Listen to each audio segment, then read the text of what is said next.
Salut, sunt Adon și astăzi o să ne jucăm Bow Masters. Ok, eu m-am jucat puțin să văd cum merge și da. Jucăm.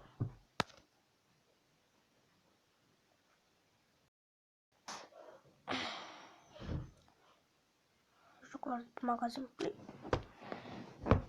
E gratuit, ești pe iPhone și pe Android și da, începem. Ideea jocului e să vă omorâți. Deci, vă deblocați chestia astea, boți,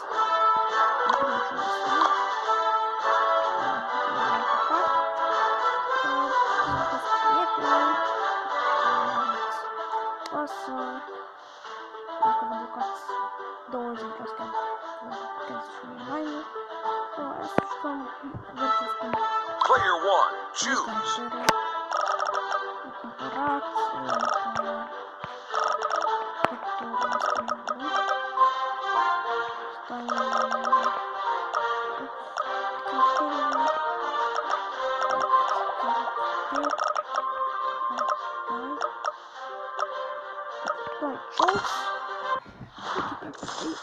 am să văd acum. Deci, asta e botul și nu fel. Dați și un metru. Vezi? Asta e Bullseye.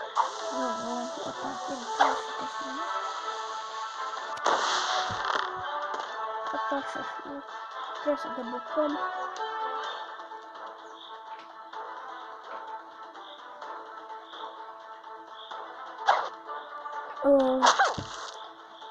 Astea. De bătăile, comune și alte playeri. Și asta câștigă bucățiri câștigați bani. Dacă aveți fatality, asta dacă muriți. O să ori să vă uitați la video, ori să ori să dați 300 de dolari și 300 de dolari. Mai dăm fatality-ul. Deci cum aș fi fatality și îmi dă 200 fatality în 600 de bănuți. Ați luat o cutie. Total reward plus 100. Da, reclame. E bun. Mai ieși. Așa. Deci, vezi cutia asta unde open chest. Nu o să ne punem video. Este un nou video și o să ne dea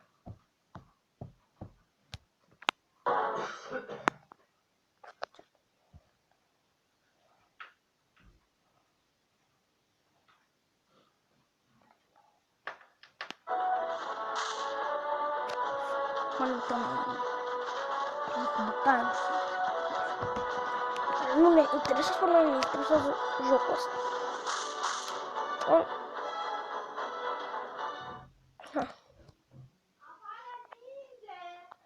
Să închei video că trebuie să mănânc și eu să